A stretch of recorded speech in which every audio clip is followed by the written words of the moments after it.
Hello everyone. तो आज हम पढ़ने वाले हैं हमारी पोम जिसका नाम है चिवी।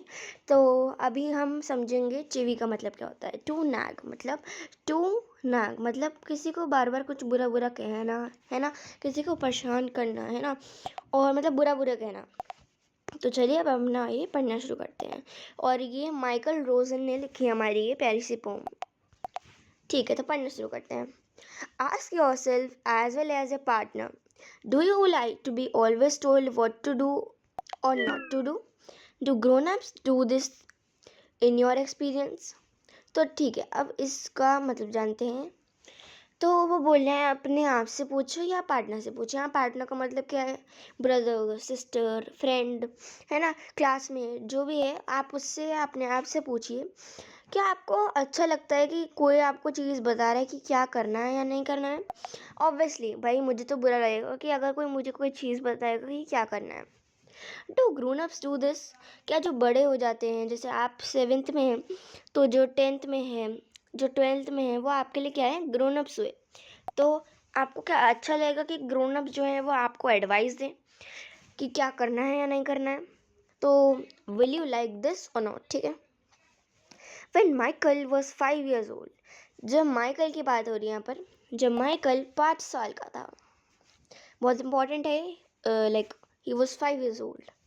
His mother took him to a nearby school for admission.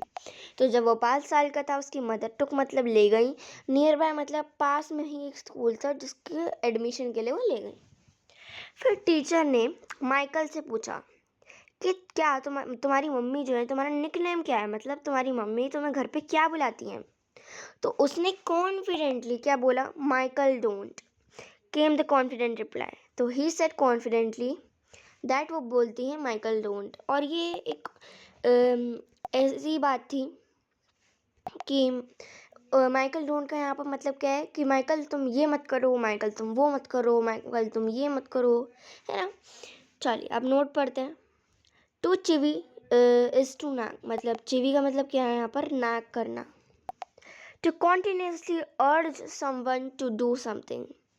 जो कॉन्टिन्यूस मतलब लगातार किसी को फोर्स करना। अर्ज का मतलब क्या होता है? फोर्स करना किसी को कि क्या करना चाहिए। ऑफ्टन इन एन अनोइंग वे, ऐसा लगातार करना, वो भी कभी कभार नहीं। ऑफ्टन इन एन अनोइंग वे, कभी कभार अनोइंग करना किसी को। अकॉर्डिंग टू द डिक्शनरी, ठीक है, डिक्शनरी के हिसाब से चिवी का मतलब होता है नैग। कंटिन्यूसली का मतलब होता है लगातार। अर्ज मतलब फोर्स, है ना। और ऑफ्टन मतलब कभी कभार। ठीक है, अब आते हैं अपने ढंग से पोएम पे। Grown up says things like speak up, don't talk with your mouth full, don't stare, don't point, don't pick your nose. तो इसका मतलब होता है जो ग्रोन अप्स होते हैं, जो हमारे बड़े, हमसे बड़े होते हैं, वो हमसे कहते हैं कि स्पीक अप, चुप क्यों हो, तुम बोलो ना। और फिर जब हम बोलते हैं तो वो बोलते हैं कि don't talk with your mouth full, घूरो मत, डोंट पॉइंट। ऐसे हम दिखाते हैं ना कि ऐसा चीज़ है, तो डोंट पॉइंट, घूरो मत, है ना। और डोंट पिक योर नोज, तो यहाँ डोंट पिक योर नोज का मतलब क्या है? जब किसी को जुकाम होता है तो विदाउट हैंकी जब वो पोंछने लगता है तो बोलते हैं डोंट पिक योर नोज, मतलब अपने हाथों से नहीं, रुमाल से साफ करो। बैठो, सिट अप, बैठो। से प्लीज़, प्लीज़ बोलो। लेस नॉइस, हल्के बोलो। Shut the door behind you, दरवाज़ा बंद करके आओ। डोंट ड्रैग योर फीट, अपनी फीट जो है ड्रैग मत करा करो। Haven't you got a hanky, तो यहाँ पर डोंट पिक योर नोज के से रिलेटेड है। तुम्हारे पास हैंकी नहीं है क्या? Take your hands out of your pockets, अपने हाथ निकालो पॉकेट से। ये किसी ना किसी ने तो अपना एक्सपीरियंस करा ही होगा। वे ग्रोन अप्स हमसे ये बोलते हैं। पुल योर सॉक्स अप, अपने सॉक्स ऊपर करो। स्टैंड अप स्ट्रेट, सीधा खड़े हो।